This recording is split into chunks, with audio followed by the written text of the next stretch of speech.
Hola, ¿cómo están?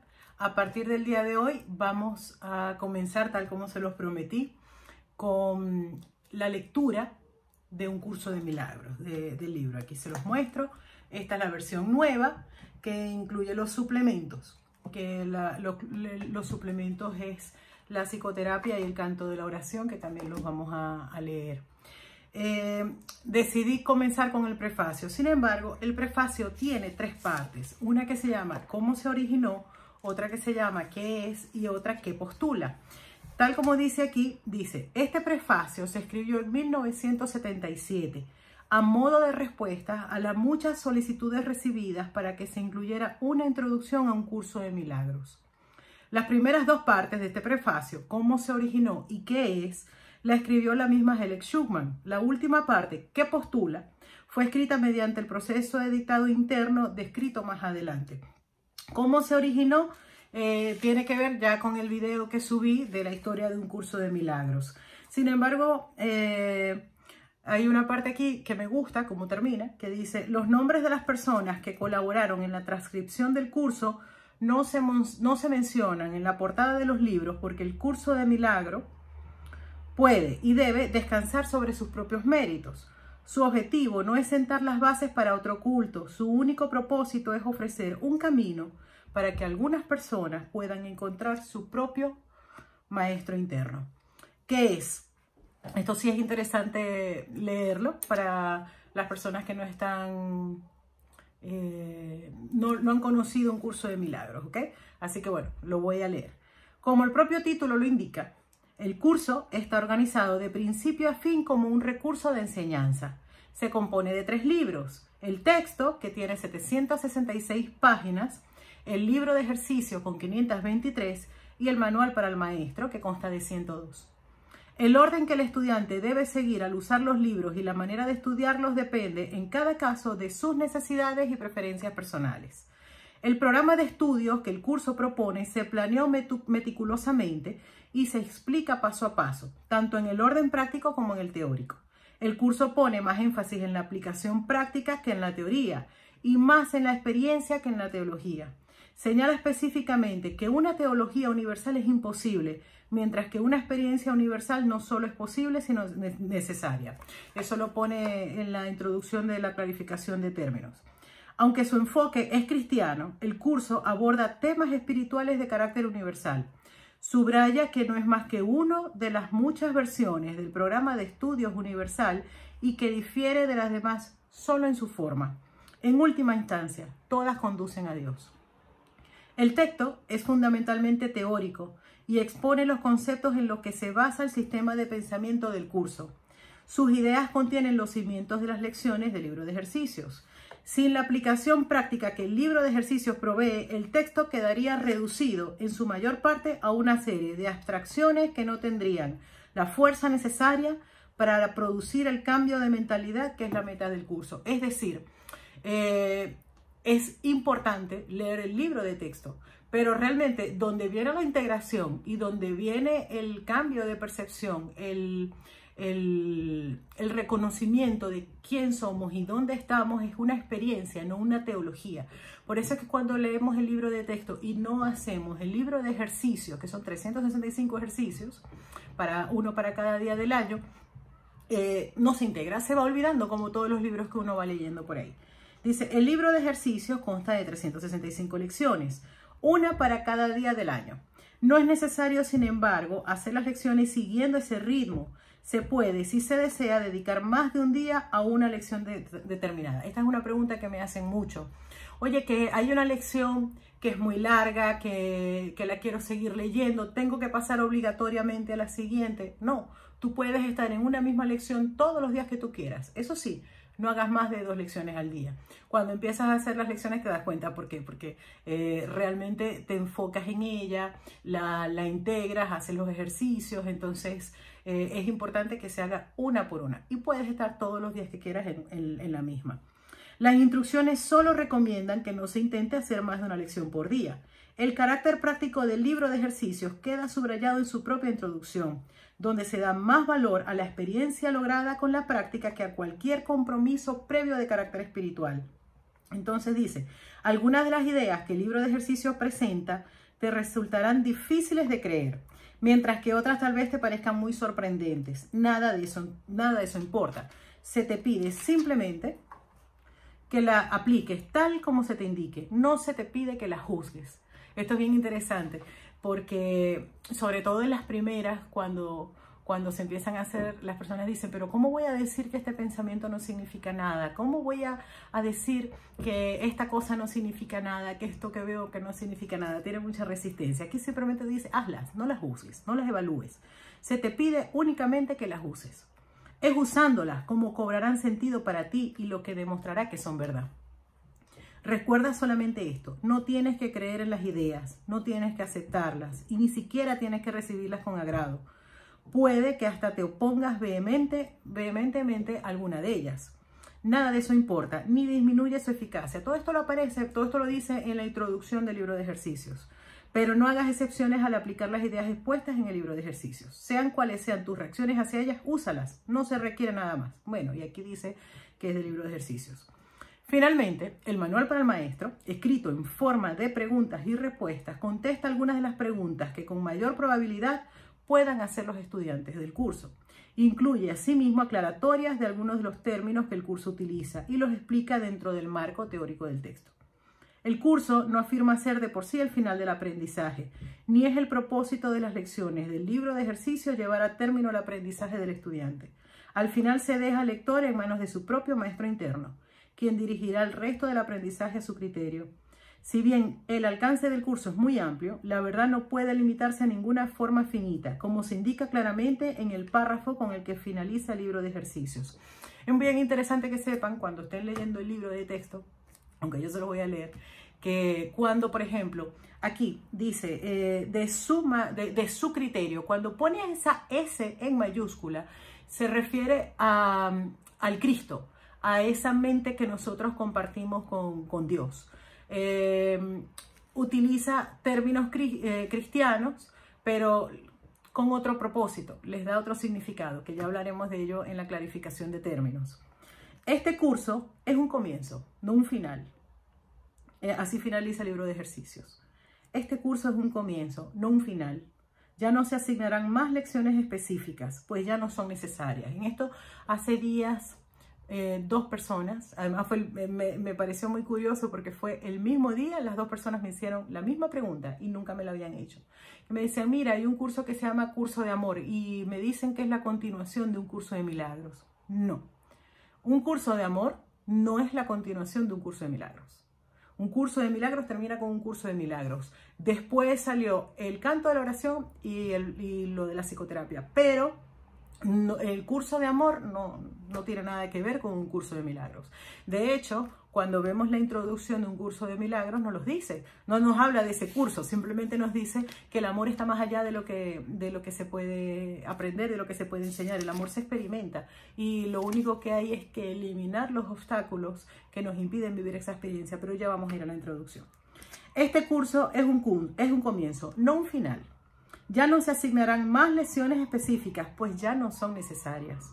En lo sucesivo, oye tan solo la voz que habla por Dios. Entonces, fíjense lo que les digo. Aquí dice la voz con mayúscula y, por supuesto, Dios en mayúscula. Bueno, les digo por supuesto porque también, por ejemplo, cuando en el curso habla de has puesto otro Dios, ya no lo pone con mayúscula, sino en minúscula, que es que hemos querido sustituir a Dios por nuestro propio Padre, por nuestro ego. Él dirigirá tus esfuerzos, diciéndote exactamente lo que debes hacer, cómo dirigir tu mente y cuándo debes venir a Él en silencio, pidiendo su dirección infalible y su palabra certera. Libro de ejercicios. Bueno, ahora voy a hacer la lectura de qué postula. Esto sí viene a ser como un dictado tal como fue el libro. Ya como les acabo de decir, lo que les acabo de leer, lo escribió Helen Schumann. ¿Qué postula? Nada real puede ser amenazado, nada irreal existe. En esto radica la paz de Dios. Así comienza un curso de milagros, el cual establece una clara distinción entre lo real y entre lo irreal, entre el conocimiento y la percepción. Lo repito. Así comienza un curso de milagros, el cual establece una clara distinción entre lo real y lo irreal, entre el conocimiento y la percepción. El conocimiento es la verdad y está regido por una sola ley, la ley del amor o Dios. Aquí el curso básicamente cuando habla de amor con A mayúscula se refiere a Dios. Dios es amor, es el mismo significado. La verdad es inalterable, eterna y inequívoca. Es posible no reconocerla, pero es imposible cambiarla. Esto es así con respecto a todo lo que Dios creó, y no solo lo que Él creó, y solo lo que Él creó es real. La verdad está más allá del aprendizaje, porque está más allá del tiempo y de todo proceso. No tiene opuestos, ni principio ni fin, simplemente es. Lo voy a leer para que pueda ahondar un poquito más. Fíjense. La verdad es inalterable, eterna e inequívoca. La verdad, nosotros somos el Hijo de Dios. Nuestra verdadera identidad es el Hijo de Dios. Y por mucho que creamos que tenemos otra identidad, ella es inalterable. De hecho, fíjense que esa otra identidad del personaje como que va y viene, va cambiando, se va adaptando, va mutando. Es que no es lo que somos. Es el personaje, es el rol, es la personalidad que puede ir cambiándose, puede ir modificándose, pero lo que es la verdad de nosotros es inalterable, es eterna y es inequívoca. Es posible no reconocerla, eso lo sabemos, pero es imposible cambiarla. Esto es una gran noticia. Esto es una gran noticia porque aunque no reconozcamos lo que somos, no lo podemos cambiar. Es así con respecto a todo lo que Dios creó y solo lo que Él creó es real. La verdad está más allá del aprendizaje porque está más allá del tiempo y de todo proceso. No tiene opuestos, ni principio ni fin, simplemente es. El mundo de la percepción, el mundo que nosotros vemos, por otra parte es el mundo del tiempo, de los cambios, de los comienzos y de los finales. Aquí nos empieza ya a hablar de cómo es el mundo. El mundo es así, el mundo de la percepción es el mundo del tiempo, de los cambios, de los comienzos y de los finales. Se basa en interpretaciones, no en hechos. Fíjense que un mismo hecho puede ser interpretado por millones de personas, de millones de formas, tanto como personas somos. Se basa en interpretaciones, no en hechos. Es un mundo de nacimientos y muertes, basado en nuestra creencia en la escasez, en la pérdida, en la separación y en la muerte. Es un mundo que aprendemos en vez de algo que se nos da. Es selectivo en cuanto al énfasis perceptual, inestable en su modo de operar e inexacto en sus interpretaciones. Esto está muy claro. La verdad no cambia, pero todo lo que nosotros vemos en el mundo es cambiante. De hecho, si dicen que algo que siempre se mantiene es el cambio, significa que lo que vemos en el mundo no es creación de Dios, porque la creación de Dios es inmutable. En cambio, aquí todo va cambiando. Del conocimiento y de la percepción surgen dos sistemas de pensamientos distintos que se oponen entre sí en todo. Del conocimiento y de la percepción. Del conocimiento es de la verdad, eso que no cambia. La percepción es aquello que percibimos, lo que vemos, cómo lo interpretamos, los juicios. Surgen dos sistemas de pensamientos distintos que se oponen entre sí en todo. Es decir, nosotros tenemos un sistema de pensamiento egoico y tenemos un sistema de pensamiento de la verdad. Y son opuestos. En el ámbito del conocimiento no existe ningún pensamiento aparte de Dios, porque Dios y su creación comparten una sola voluntad.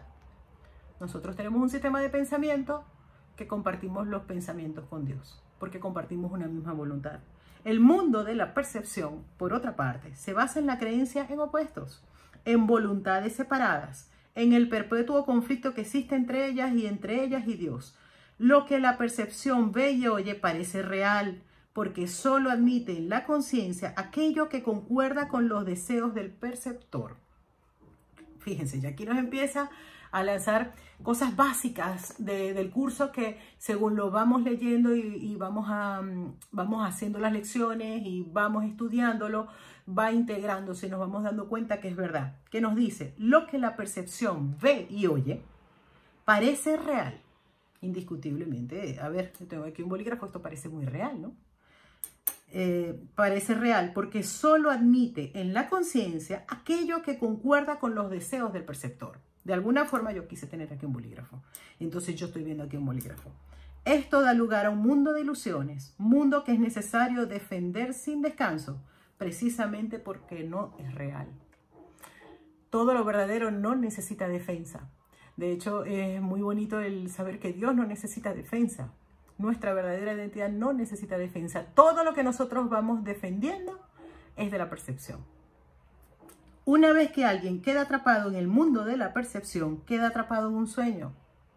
No puede escapar sin ayuda, porque todo lo que sus sentidos le muestran da fe de la realidad del sueño. Dios nos ha dado la respuesta, el único medio de escape, el verdadero ayudante, la función de su voz, y nos pone aquí entre paréntesis, su Espíritu Santo. Es mediar entre los dos mundos. Dice, nosotros aquí estamos en un sueño atrapados en la percepción, pero aquí nos ha dado un medio de escape, el ayudante que nosotros tenemos para poder salir del sueño, que es el Espíritu Santo, y lo ha puesto en los pensamientos que compartimos con Dios. El Espíritu Santo puede hacer eso, porque si bien una parte conoce la verdad, reconoce también nuestras ilusiones, aunque no cree en ellas. El objetivo del Espíritu Santo es ayudarnos a escapar del mundo de los sueños, enseñándonos cómo cambiar nuestra manera de pensar y cómo corregir nuestros errores. Aquí es un Espíritu Santo muy distinto al que pensábamos que era, ¿no? Es un Espíritu Santo donde nos dice aquí cuál es la función del Espíritu Santo, ayudarnos a escapar del sueño. Entonces nos dice cómo nos ayuda a escapar del sueño, enseñándonos cómo cambiar nuestra manera de pensar y cómo corregir nuestros errores. Entonces, aquí nos sigue explicando cómo lo hace. Dice, el perdón es el recurso de aprendizaje excelso que el Espíritu Santo utiliza para llevar a cabo ese cambio en nuestra manera de pensar. Un perdón que no tiene nada que ver tampoco con el que venimos acostumbrados. El curso, no obstante, ofrece su propia definición de lo que en realidad es el perdón, así como también de lo que es el mundo. El mundo que vemos refleja simplemente nuestro marco de referencia interno. El mundo que vemos refleja simplemente nuestro marco de referencia interno. Todo lo que vemos nos está mostrando nuestro marco de referencia interno. Las ideas predominantes, aquí nos explica cuál es ese marco de referencia interno. Las ideas predominantes, los deseos y las emociones que albergan nuestras mentes. Entonces aquí nos dice, la proyección da lugar a la percepción. Texto capítulo 21. Tenemos una percepción, nosotros la proyectamos. Proyectamos eso que, tal como nos dice aquí, nosotros proyectamos al mundo como si nosotros somos el proyector y el mundo es la pantalla, ¿no? Es como la pantalla del cine, nosotros somos el proyector donde estamos poniendo en ese mundo las imágenes que tenemos, y nos dice de cuáles, de las ideas predominantes, de los deseos y de las emociones que albergamos en nuestras mentes. Primero miramos en nuestro interior y decidimos, aquí nos explica cómo. Primero miramos en nuestro interior y decidimos qué clase de mundo queremos ver. Luego proyectamos ese mundo afuera y hacemos que sea real para nosotros tal como lo vemos. Hacemos que sea real mediante las interpretaciones que hacemos de lo que estamos viendo. Es decir, por eso es que nos dice aquí, la proyección da lugar a la percepción. Aquello que yo estoy queriendo ver lo voy a proyectar y entonces lo interpreto y entonces doy fe de lo que estoy viendo. Y así es un ciclo, así es un ciclo. Por eso que nos envía el Espíritu Santo para que podamos reinterpretar, tener otra percepción, que es lo que nos llama, después nos explica el curso de lo que es la percepción verdadera. Si nos valemos de la percepción para justificar nuestros propios errores, nos dice entre paréntesis, nuestra ira, nuestros impulsos agresivos, nuestra falta de amor en cualquier forma que se manifieste, veremos un mundo lleno de maldad, de destrucción, de malicia, de envidia y de desesperación. Tenemos que aprender a perdonar todo esto, no porque al hacerlo seamos buenos o caritativos. Y aquí nos empieza a dar la vuelta con respecto a lo que nosotros pensamos que es el perdón y que nosotros vamos por la vida, si hago esto soy bueno. ¿Qué te está diciendo? No, no tiene nada que ver con eso. Tenemos que aprender a perdonar todo esto, no porque al hacerlo seamos buenos o caritativos, sino porque lo que vemos no es real, porque estamos en la percepción. Hemos distorsionado el mundo con nuestras absurdas defensas y por lo tanto estamos viendo lo que no está ahí. Cuando aquí nos habla de las absurdas defensas, ¿qué es lo que dijimos? La verdad no necesita defensas, las ilusiones sí. A medida que aprendamos a reconocer nuestros errores de percepción, aprenderemos también a pasarlos por alto, es decir, a perdonarlos. Entonces aquí ya nos empieza a decir que es el verdadero perdón. Es a pasar por alto, interpretar de otra manera. Al mismo tiempo, nos perdonaremos al mirar más allá de los conceptos distorsionados que tenemos de nosotros mismos y ver el ser que Dios creó en nosotros como nosotros. Lo voy a leer más lentamente porque esto es bellísimo. Al mismo tiempo, nos perdonaremos al mirar más allá de los conceptos distorsionados que tenemos de nosotros mismos y ver el ser que Dios creó en nosotros como nosotros. Nosotros nos hemos creído otra identidad distinta.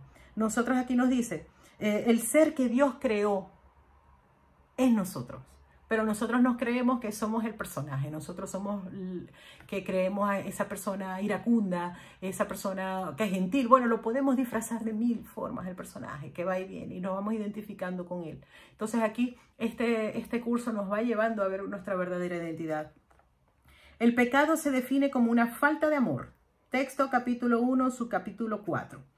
Puesto que lo único que existe es el amor. Para el Espíritu Santo, el pecado no es otra cosa que un error que necesita corrección en vez de algo perverso que merece castigo. Aquí ya nos empieza también a hablar del pecado, que nosotros pensamos que el pecado es parte de nuestra identidad, que merecemos castigo, que estamos separados de Dios. Y aquí nos dice no, el pecado se define simplemente como una falta de amor, que es un error que necesita corrección.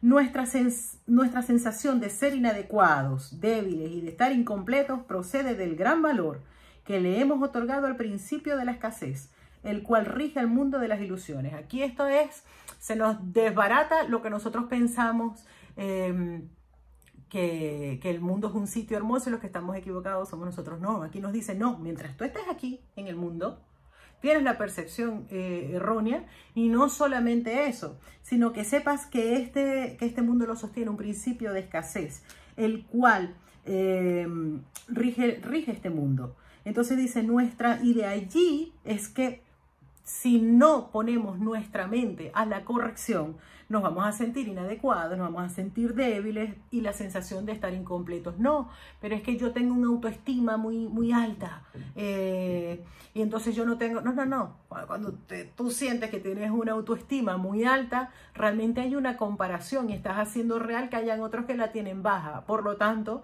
estás en una comparación, te estás creyendo separado y no estás recordando quién eres. Es parte del mismo error. Desde este punto de vista, buscamos en otros lo que consideramos que nos falta a nosotros. Claro, si estamos en déficit, estamos en el principio de escasez, necesitamos completarnos de alguna manera y así empezamos a entablar relaciones. Y dice, amamos a otro con el objeto de ver qué podemos obtener de él. De hecho, a esto es a lo que en el mundo de los sueños se le llama amor. Aquí, bueno, todo bastante poco romántico, porque nos dice que empezamos a amar a alguien. Y de hecho lo podemos sentir, pero aquí lo que te está diciendo, tú estás creyendo que obtienes algo de él. Ya, bueno, esto lo vamos a hablar más adelante según vayamos leyéndolo. No puede haber mayor error que ese, pues el amor es incapaz de exigir nada. Y ahí sigamos nosotros exigiéndole a las parejas, a los amigos, a los padres. Y este es bueno y este es malo, ¿no? Vamos exigiendo y exigiendo. Solo las mentes pueden unirse realmente y lo que Dios ha unido, ningún hombre lo puede desunir. Capítulo 17. No obstante, la verdadera unión que nunca se perdió solo es posible en el nivel de la mente de Cristo. La mente de Cristo es esos pensamientos que compartimos con Dios, nuestra verdadera identidad.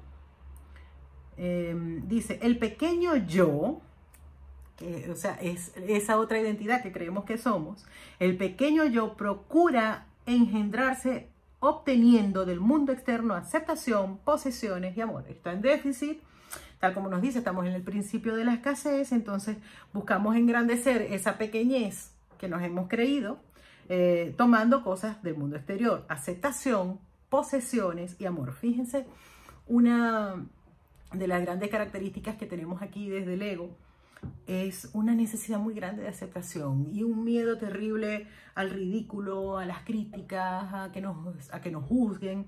Tenemos que entender que estamos allí para poder corregir ese error. ¿Ok? Tenemos que ser muy honestos. Dice, queremos tener posesiones. Si no tengo posesiones, no siento seguridad. Entonces, por lo tanto, me tengo que defender. Fíjense, por eso es que habla de defensas. Dice, y amor entre comillas. y en minúscula. Como ahora les dije, cuando habla amor con A mayúscula, es el verdadero amor, Dios.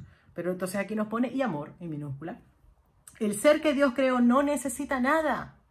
Está eternamente a salvo y es eternamente íntegro, amado y amoroso. Busca compartir en vez de obtener. Esa es nuestra verdadera identidad. Extender en vez de proyectar. Fíjense que lo que yo les decía, que nosotros proyectamos, somos como un proyector, como en el cine. Dice, cuando ya nuestro verdadero ser realmente no proyecta, sino que extiende. Pero utilizamos esa misma ley de creación desde el ego para proyectar. No tiene necesidades de ninguna clase y solo busca unirse a otros que, como él, son conscientes de su propia abundancia. Las relaciones especiales que se establecen en el mundo son destructivas, egoístas e infantilmente egocéntricas.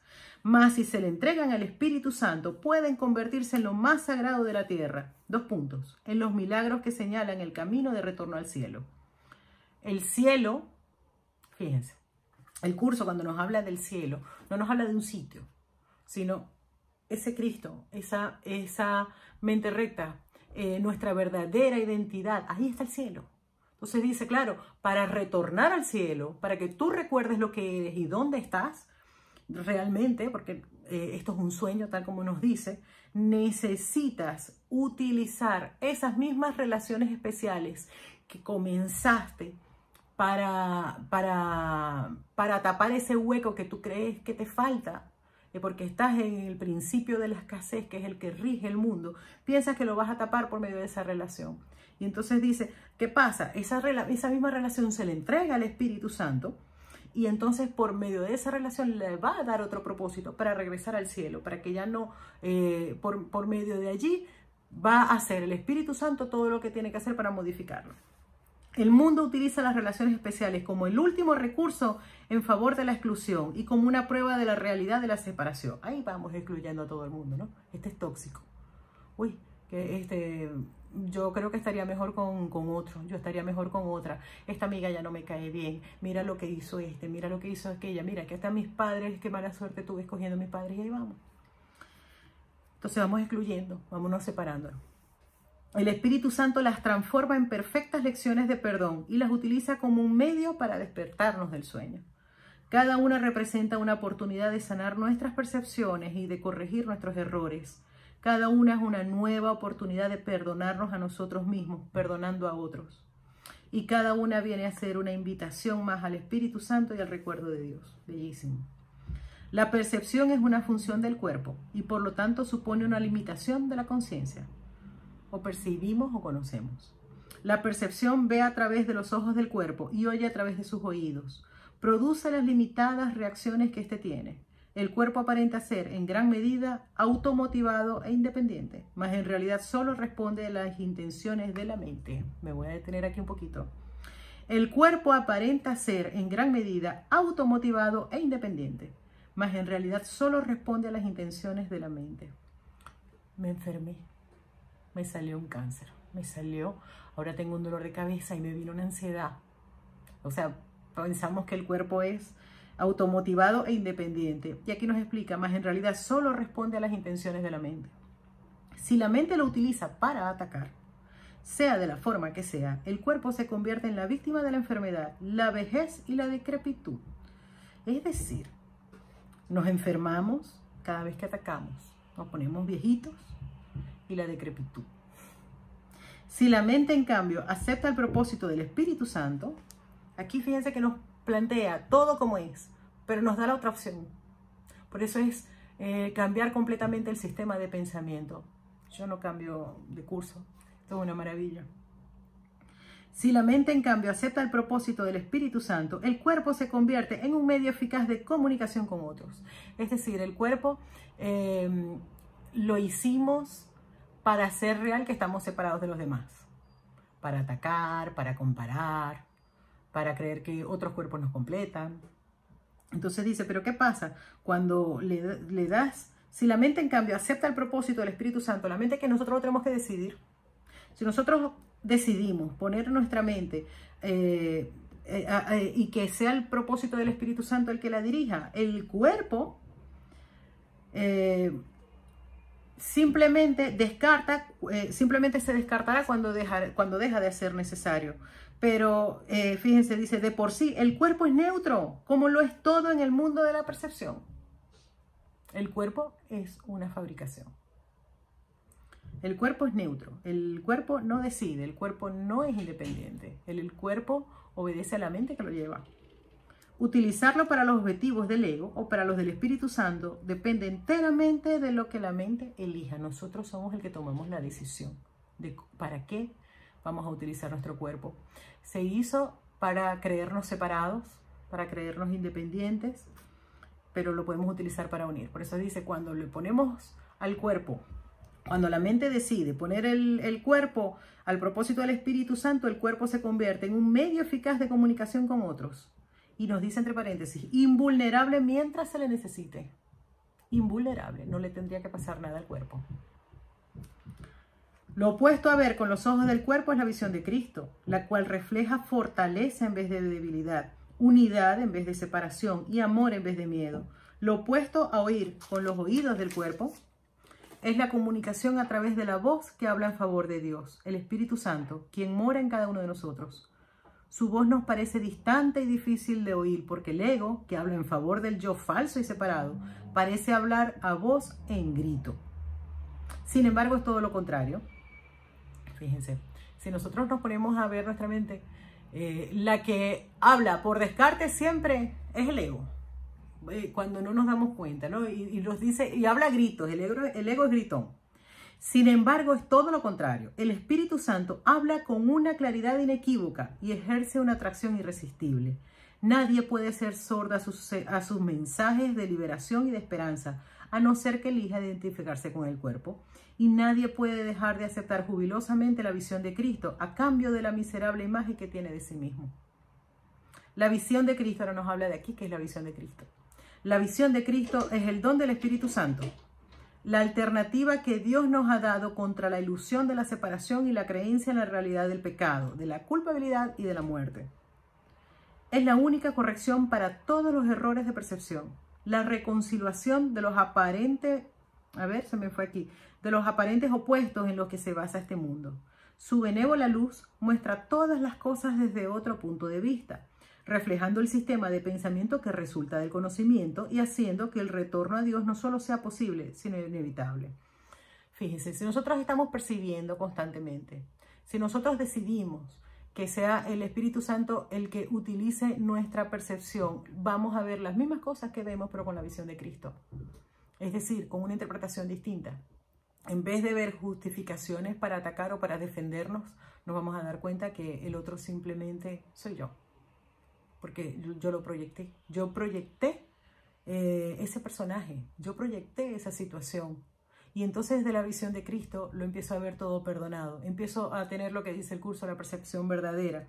Y entonces dice que así el retorno a Dios no solo es posible, sino inevitable.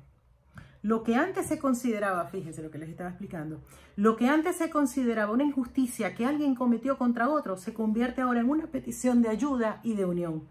El pecado, la enfermedad y el ataque se consideran ahora percepciones falsas que claman por el remedio que procede de la ternura y del amor.